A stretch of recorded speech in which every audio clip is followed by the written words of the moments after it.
ಈಗಾಗಲೇ ಕಾಂಗ್ರೆಸ್ನಲ್ಲೂ ಅದಕ್ಕೆ ಜಾತಿ ಗಣತಿ ಬಗ್ಗೆ ಭಾಳ ವಿರೋಧವಾಗಿದೆ.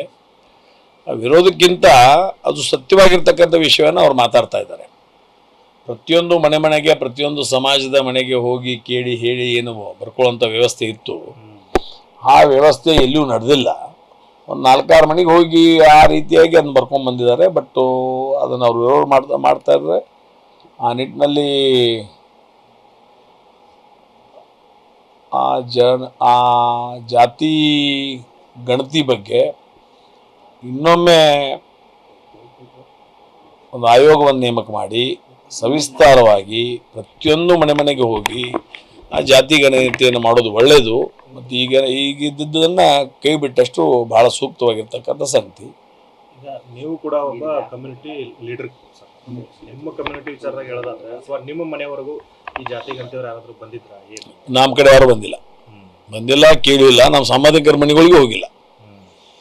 ಮತ್ತಿನ್ನು ಅದು ಅವರು ಸರ್ಕಾರ ಮಾಡ್ತೈತೆ ಅಂದ್ರೆ ನಾವೇನು ಮಾಡೋಕ್ಕಾಗಂಗಿಲ್ಲ. ಬಟ್ ಫ್ಯಾಕ್ಟಾಗಿ ನನ್ನ ಮನೆಗೂ ಬಂದಿಲ್ಲ, ಅಥವಾ ನಮ್ಮ ಸಂಬಂಧಿಕರು ಅಲ್ಲಿ ಇಲ್ಲಿ ಫೋನ್ ಮಾಡಿ ಕೇಳಿದ್ದು ನಾನು, ಅವ್ರ ಮನೆಗಳಿಗೂ ಹೋಗಿಲ್ಲ. ಅದೇ ರೀತಿಯ ವಾತಾವರಣ ಆಲ್ಮೋಸ್ಟ್ ಆಲ್ 60% ಏನು ಜನಸಂಖ್ಯೆ ಐತಿ ಆ ಮನೆಗಳೇ ಹೋಗಿಲ್ಲ. ಎಲ್ಲೋ ಒಂದು 30-40% ಮನೆಗೆ ಹೋಗಿ ಬಂದು ಇದನ್ನು ಸಿದ್ಧ ಮಾಡಿದ್ದಾರೆ. ತಮಗೆ ಹೆಂಗೆ ಬೇಕು ಹಂಗೆ ಬರ್ಕೊಂಡಿದ್ದಾರೆ. ಅದಕ್ಕೆ ಅದು ಮಾಡಬಾರ್ದು. ಅದಕ್ಕೆ ಇನ್ನೊಬ್ರು ನೇಮಿಸಿ ಅದಕ್ಕೆ ವ್ಯವಸ್ಥಿತವಾಗಿ, ಯಾಕಂದರೆ ಈಗ ಆನ್ಲೈನ್ ವ್ಯವಸ್ಥೆ ಬಂದದ. ಆನ್ಲೈನ್ ವ್ಯವಸ್ಥೆ ಬಂದಾಗ ಎಲ್ಲ ಕಾಲಮ್ಗಳು ತುಂಬಿ ಈ ಜಾತಿ ಅಂತ ಒಂದು ತುಂಬಿ ಆಧಾರ್ ಕಾರ್ಡು ಅದು ಇದನ್ನು ಹಾಕಿರೋ ವಿಷಯ ಮುಗಿದೋಯ್ತು. ಅದನ್ನ ಯಾಕೆ ಸರ್ಕಾರ ಮಾಡಬಾರ್ದು? ಇವತ್ತು ಸಾಕಷ್ಟು ಟೆಕ್ನಾಲಜಿ ಮುಂದುವರೆದ. ನಮ್ಮ ಮನೆಗೆ ಹೋಗಿ ಜನಗಣತಿ ಮಾಡೋದಕ್ಕಿಂತ ಈ ಟೆಕ್ನಾಲಜಿಯ ಉಪಯೋಗ ತಗೊಂಡು ಆನ್ಲೈನ್ ಮ್ಯಾಗೆ ಜಾತಿ ಗಣತಿಯನ್ನು ಪ್ರಾರಂಭ ಮಾಡಿದ್ದೀವಿ. ಈ ತಾರೀಕಿನಿಂದ ಈ ತಾರೀಕಿನವರೆಗೆ ಜಾತಿ ಗಣತಿ ನಡೀತಾ ಇದೆ. ಆನ್ಲೈನ್ ಮ್ಯಾಗೆ ತಮ್ಮ ಈ ನಮೂನೆಯನ್ನು ಕೊಟ್ಟಿದ್ದೀವಿ, ಆ ನಮೂನೆಯನ್ನು ಭರ್ತಿ ಮಾಡಿ ತಾವು ಆನ್ಲೈನ್ ಮ್ಯಾಗೆ ಸಲ್ಲಿಸಬೇಕಂತ ಒಂದು ಸರ್ಕಾರ ಆದೇಶ ಮಾಡಿದರೆ ಅದು ಸೂಕ್ತವಾಗ್ತದೆ, ಸರಿ ಆಗ್ತದೆ. ಆ ಒಂದು ಕೆಲಸವನ್ನು ಸರ್ಕಾರ ಮಾಡಬೇಕು. ಸುಳ್ಳು ಆಯೋಗ ಈ ಆಯೋಗ ಮಾಡೋದಕ್ಕಿಂತ ಟೆಕ್ನಾಲಜಿ ಉಪಯೋಗ ಮಾಡ್ಕೊಡ್ರಲ್ಲ. ಟೆಕ್ನಾಲಜಿ ಉಪಯೋಗ ಮಾಡಿಕೊಂಡು ಒಂದು ನಮೂನೆ ತಯಾರು ಮಾಡಿ ಆ ನಮೂನೆಯನ್ನು ಪ್ರಕಟ ಮಾಡಿ ಪ್ರತಿಯೊಂದು ಹೋಬಳಿಯಲ್ಲಿ ಅದು ಆ ನಮೂನೆಗಳು ಸಿಗುವಂಥ ವ್ಯವಸ್ಥೆ ಮಾಡಿ ಆನ್ಲೈನ್ ಮ್ಯಾಗ ತುಂಬ ಕೊಟ್ಟರೆ ವಿಷಯ ಮುಗಿದೋಯ್ತು. ಅದಕ್ಕೇನು 1 ತಿಂಗಳು 2 ತಿಂಗಳು 4 ತಿಂಗಳು 6 ತಿಂಗಳು ಟೈಮ್ ಕೊಟ್ಟರೆ ನಡೀತದೆ. ನಿಮ್ಮ ವಿರೋಧ ಇದೆಯಾ ಯಾವುದಕ್ಕೆ? ಜಾತಿ ಗಣತಿ ಬಹುಶಃ ವಿಶೇಷವಾಗಿ ನಂದೊಬ್ಬಂದೇ ಅಲ್ಲ, ಆ ಜಾತಿ ಗಣತಿ ಸರಿಯಾಗಿ ನಡೆದಿಲ್ಲ ಅನ್ನೋದಕ್ಕೆ ಇವತ್ತು ದಿವಸ ಕರ್ನಾಟಕ ರಾಜ್ಯದಲ್ಲಿ ಎಲ್ಲರದ್ದು ವಿರೋಧ ಇದೆ. ಆ ನಿಟ್ಟಿನಲ್ಲಿ ಅದು ಕೈ ಬಿಡಬೇಕು. ಈ ಆನ್ಲೈನ್ ಮ್ಯಾಗ ಮಾಡ್ಬೋದು, ಅಥವಾ ಇನ್ನೊಂದು ಆಯೋಗವನ್ನು ಮಾಡಿದ್ರು ಮಾಡ್ಬೋದು. ಯಾಕಂದರೆ 200-300 ಕೋಟಿ ರೂಪಾಯಿ ಖರ್ಚು ಮಾಡ್ತಾರೆ ಒಂದು ಗಣತಿ ಮಾಡಬೇಕಾದ್ರೆ. ಅದ್ರ ಬಗ್ಗೆ ಸರ್ಕಾರ ಟೆಕ್ನಾಲಜಿ ಉಪಯೋಗ ಮಾಡ್ಕೊಂಡು ಮಾಡಲಿ ಅನ್ನೋಂಥ ಮತವನ್ನು ಹೇಳ್ತಾ ಇದ್ದೀವಿ. ಸ್ವಾಭಾವಿಕವಾಗೈತಿ. ಈಗ ರನ್ನಿಂಗ್ ಮಾಡಲಿಕ್ಕೆ ಅಥವಾ ರಿಲೇದಲ್ಲಿ ಅಥವಾ ಓಟದಲ್ಲಿ ಅಥವಾ ಆಟದಲ್ಲಿ ನಾವು ನಿಂತಿರ್ತೀವಿ, ನಾನೇ ಗೆಲ್ತೀನಿ ಅಂತ ಹೇಳೋದು ಸ್ವಾಭಾವಿಕ. ಈ ಅನ್ನಸಾಬಣ್ಣ ನನಗೆ ಸಿಗ್ತೈತದ್ದು ಅವರು ಅನ್ಬೋದು, ಅಥವಾ ರಮೇಶ್ ಕತ್ತಿ ನನಗೆ ಸಿಗ್ತೈತೆ ನಾನು ಅನ್ಬೋದು, ಅಥವಾ ಮತ್ತೊಬ್ಬರು ಯಾರು ನನಗೆ ಸಿಗ್ತೈತೆ ಅವರು ಅನ್ಬೋದು. ಆದರೆ ಆ ಕೊನೆಯದಾಗಿ ವರಿಷ್ಠರು ಅಂತ ಇರ್ತಾರೆ. ಆ ವರಿಷ್ಠರು ಅನ್ನೋದು ಇದ್ದಂಥ ಸಂದರ್ಭದಲ್ಲಿ ಅವ್ರು ಏನು ಹೇಳ್ತಾರೆ ಅದನ್ನು ಅನ್ನಸಾಬಣ್ಣಾಗಲಿ ನಾನಾಗಲಿ ಅಥವಾ ಇನ್ನೊಬ್ಬರಾಗಲಿ ಅದನ್ನು ಕೇಳ್ಕೊಂಡು ಪಕ್ಷದ ಒಬ್ಬ ಶಿಸ್ತಿನ ಸಿಪಾಯಿಗೆ ನಾವು ನಡ್ಕೊಳ್ಳೋದು ನಮ್ಮ ಆದಿ ಕರ್ತವ್ಯ. ಆ ನಿಟ್ಟಿನಲ್ಲಿ ನಾವೆಲ್ಲ ಕೂಡಿ ನನಗೆ ಬೇಕು ನಿನಗೆ ಬೇಕು, ನಾನು ಮೊದಲು ಬರಬೇಕು ಅನ್ನುವಂಥ ಪ್ರಯತ್ನ ಅನ್ನಸಾಬಣ್ಣದು ಇರ್ಬೋದು, ನಂದು ಇರ್ಬೋದು, ಇನ್ನೊಬ್ರದ್ದು ಇರ್ಬೋದು. ನಾನು ಬರಬೇಕು ಅನ್ನುವಂಥ ಪ್ರಯತ್ನ ನಮ್ಮದಿದೆ. ಆದರೆ ಕೊನೆಗೆ ಯಾರು ಬರಬೇಕು ಅನ್ನೋದು ನಿರ್ಣಯವನ್ನು ಮಾಡುವಂಥದ್ದು ಪಕ್ಷ. ಆ ಪಕ್ಷ ನಿರ್ಣಯ ಮಾಡಿದ್ರೆ ಸ್ವೀಕಾರ ಮಾಡುವ ಮುಖಾಂತರ ಅವ್ರ ಗೆಲುವಿಗಾಗಿ ನಾವು ಶ್ರಮ ಪಡೋದು ನಮ್ಮ ಕರ್ತವ್ಯ. ಈಗ ಚರ್ಚೆ ಆಗ್ತಾ ಇದೆ ಸರ್, ಪತ್ರಿಕೆಗಳಲ್ಲಿ ಬರ್ತಾ ಇದೆ, ಎಲ್ಲ ಕಡೆನೂ ಚರ್ಚೆ ಆಗ್ತಾ ಇದೆ. ರಮೇಶ್ ಕತ್ತಿ ಅವರು ವೇಟ್ ಮಾಡ್ತಾ ಇದ್ದಾರೆ, ಕಾಂಗ್ರೆಸ್ನವರು ರಮೇಶ್ ಕತ್ತಿ ಅವ್ರಿಗೋಸ್ಕರನೇ ಖಾಲಿ ಇಟ್ಕೊಂಡು. ನೋಡ್ರಿ, ಅದನ್ನ ಸಾಕಷ್ಟು ನಾನು ವಿಶ್ಲೇಷಣೆಯನ್ನು ಮಾಡಿದ್ದೀನಿ. ನಾನಂತೂ ಇಲ್ಲಿವರೆಗೆ ಕಾಂಗ್ರೆಸ್ಗೆ ಹೋಗುವಂಥ ಮಾತು ಕತೆ, ಯಾರ ಜೊತೆ ಚರ್ಚೆ, ಯಾರ ಜೊತೆ ಸಂಭಾಷಣೆ ಎಲ್ಲಿಯೂ ಆಗಿಲ್ಲ.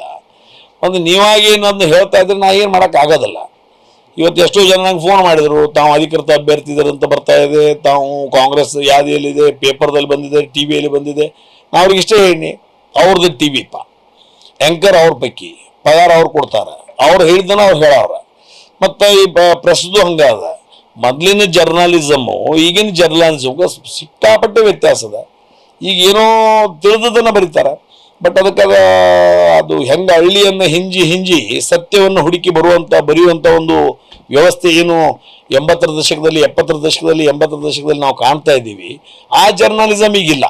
ಯಾರೋ ಹೇಳಿದಂಥದ್ದನ್ನು ಇವತ್ತು ದಿವಸ ಪತ್ರಿಕೆಯಲ್ಲಿ ಪ್ರಕಟ ಮಾಡಿದರೆ ನಾವೇನು ಮಾಡೋಕ್ಕಾಗಲ್ಲ, ಅದಕ್ಕೆ ರಮೇಶ್ ಕತ್ತಿ ಏನು ಮಾಡೋಕ್ಕಾಗಲ್ಲ. ಆ ನಿಟ್ಟಿನಲ್ಲಿ ಮಣ್ಣಿನ ಸಹಿತ ಹೇಳಿದೆನು, ಎಲಿ ನಿಮ್ಮದು, ಸೋನ ನಿಮ್ಮದು, ಅಡಿಕೆ ನಿಮ್ಮದು, ಕಾಸು ನಿಮ್ಮದು, ತಂಬಾಕು ನಿಮ್ಮದು, ನಿಮಗೆ ಯಾವ ಬೇಕಾದಾಗ ತಿಂತೀರಿ, ಯಾವ ಬೇಕಾದಾಗ ಉಪಯೋಗ ಮಾಡ್ಕೊಳ್ತೀರಿ, ಪೆನ್ ನಿಮ್ಮದು, ಹಾಳು ನಿಮ್ಮದು, ನಿಮ್ಗೆ ಏನು ಬೇಕಾದ್ರೂ ಬರ್ಕೋತೀರಿ. ಅದಕ್ಕೆ ಇವತ್ತು ನಾನು ಇಲ್ಲಿ ಚಿಕ್ಕೋಡಿಗೆ ಬಂದದ್ದು, ಇವತ್ತು ನಮ್ಮ ಪಕ್ಷದ ವರಿಷ್ಠರು ಬರ್ತಾ ಇದ್ದಾರೆ. ಅವತ್ತು ವರಿಷ್ಠರು ಬಂದು 1-to-1 ಬಗ್ಗೆ, ಅಭ್ಯರ್ಥಿ ಬಗ್ಗೆ ಚರ್ಚೆ ಮಾಡಲಿಕ್ಕೆ ಬರ್ತಾ ಇದ್ದಾರೆ. ಆ ನಿಟ್ಟಿನಲ್ಲಿ ಒಬ್ಬ ಅಭ್ಯರ್ಥಿ ಆಕಾಂಕ್ಷಿಯಾಗಿ ನಾನು ಇಲ್ಲಿ ಬಂದಿದ್ದೀನಿ. ಈ ಬಂದಂಥ ಸಂದರ್ಭದಲ್ಲಿ ಸಹಿತ ನೀವು ಕಾಂಗ್ರೆಸ್ ಮಾತೆತ್ತಿದ್ರೆ ನಾ ಅನಿವಾರ್ಯ. ಮತ್ತು ಇನ್ನು ಅನಿವಾರ್ಯವಾಗಿ ನಾವು ಇನ್ನು ನೀವಾಗಿ ಬರೀತಿರೋ ನನಗೆ ಗೊತ್ತಿಲ್ಲ, ಅಥವಾ ಯಾರೋ ಅದು ಪ್ಲಾಂಟೇಶನ್ ಮಾಡಕತ್ತಾರೋ ಗೊತ್ತಿಲ್ಲ, ಅಥವಾ ಯಾರೋ ಹಿತಶತ್ರುಗಳು ಬರ್ಸಕತ್ತಾರೋ ಗೊತ್ತಿಲ್ಲ. ನಾನು ಕಟ್ಟ BJPಯ ಕಾರ್ಯಕರ್ತ. ನಮ್ಮ ಅಣ್ಣನು ಆ ಸ್ಥಾನಕ್ಕೆ ಹೋಗಿ BJP ಸರ್ಕಾರ ಬರಲಿಕ್ಕೆ ಉಮೇಶ್ ಕತ್ತಿ ಅವರು ಒಬ್ಬ ಕಾರಣೀಭೂತರು. ಯಾಕಂದರೆ JDSದಿಂದ ರಾಜೀನಾಮೆ ಕೊಟ್ಟು BJP ಹೋಗಿ ಯಡಿಯೂರಪ್ಪನವರನ್ನು ಮುಖ್ಯಮಂತ್ರಿ ಮಾಡೋದ್ರ ಮುಖಾಂತರ ದಕ್ಷಿಣ ಭಾರತದಲ್ಲಿ ಭಾರತೀಯ ಜನತಾ ಪಕ್ಷದ ಮೊದಲ ಸರ್ಕಾರ ರಚನೆ ಮಾಡುವಲ್ಲಿ ಉಮೇಶ್ ಕತ್ತಿಯವರ ದೊಡ್ಡ ತ್ಯಾಗ ಇದೆ. ಅದಕ್ಕೆ ನಮ್ಮ ಅಣ್ಣನ ಸಲುವಾಗಿ ಆದರೂ ನಾನು ಇವತ್ತು ದಿವಸ ಪಕ್ಷ ತ್ಯಾಗ ಮಾಡುವಂಥದ್ದು ನನ್ನ ಮನಸ್ಸಿನಲ್ಲಿಲ್ಲ. ಆ ಒಂದು ಗಮನದಲ್ಲಿಟ್ಟುಕೊಂಡು, ಆದರೆ ನನಗೆ 2014ರಲ್ಲಿ ನಾನು ಸೋತ್ನಿ. ಆ ಸೋತಂಥ ವಿಚಾರ 19ರಲ್ಲಿ ನಂಗೆ ಟಿಕೆಟ್ ಸಿಗಬೇಕಾಗಿತ್ತು, ಅದು ಸಿಕ್ಕಿಲ್ಲ, ಅನ್ಯಾಯ ಆಗಿದೆ. ಅದು ಸರಿಪಡಿಸ್ತೀವಿ ಅಂತ 2-3 ಸಲ ನನಗೆ ಹೇಳಿದರು, ಬಟ್ ಅದನ್ನು ಸರಿಪಡಿಸಿಲ್ಲ. ಈಗ ಸರಿಪಡಿಸಿರುವಂಥ ಒಂದು ಆಶೆ ಆಕಾಂಕ್ಷೆ ಮೇರೆಗೆ ನಾನು ಎಲ್ಲ ವರಿಷ್ಠರನ್ನ, ರಾಷ್ಟ್ರೀಯ ವರಿಷ್ಠರನ್ನ, ರಾಜ್ಯದ ವರಿಷ್ಠರನ್ನ, ನಮ್ಮ ಸಂಘಟನೆ ಎಲ್ಲ ವರಿಷ್ಠರನ್ನ ಭೇಟಿಯಾಗಿ ಮನವಿಯನ್ನು ಮಾಡಿದ್ದೇನೆ. ಅವ್ರು ಕೊಡ್ತಾರೆ ಅನ್ನೋಂಥ ವಿಶ್ವಾಸ ನನಗಿದೆ. ಅದಕ್ಕೂ ಅವರು ಕೊನೆಯಾಗಿ ಯಾವ್ದು ನಿರ್ಣಯ ತಗೋತಾರೆ ಅದಕ್ಕೆ ಬದ್ಧನಾಗಿ ನಾನು ಕೆಲಸ ಮಾಡ್ತೀನಿ. ಒಟ್ಟಲ್ಲಿ ಪಕ್ಷ ಮಾತ್ರ ಬಿಡಲ್ಲ, ಪಕ್ಷ ಬಿಡುವಂಥ ಪ್ರಶ್ನೆನೇ ಬರೋದಿಲ್ಲ, ಸಿಗದೇ ಇದ್ರೂ ಕೂಡ ಬಿಡಲ್ಲ. ಪಕ್ಷ ಬಿಡುವಂಥ ಪ್ರಶ್ನೆನೇ ಇಲ್ಲ. ಮತ್ತು ಅದನ್ನು ನೀವು ಪ್ಲಾಂಟೇಶನ್ ಮಾಡಿದ್ರೆ ನನಗೇನು ಮಾಡೋಕ್ಕೂ ಆಗೋಲ್ಲ.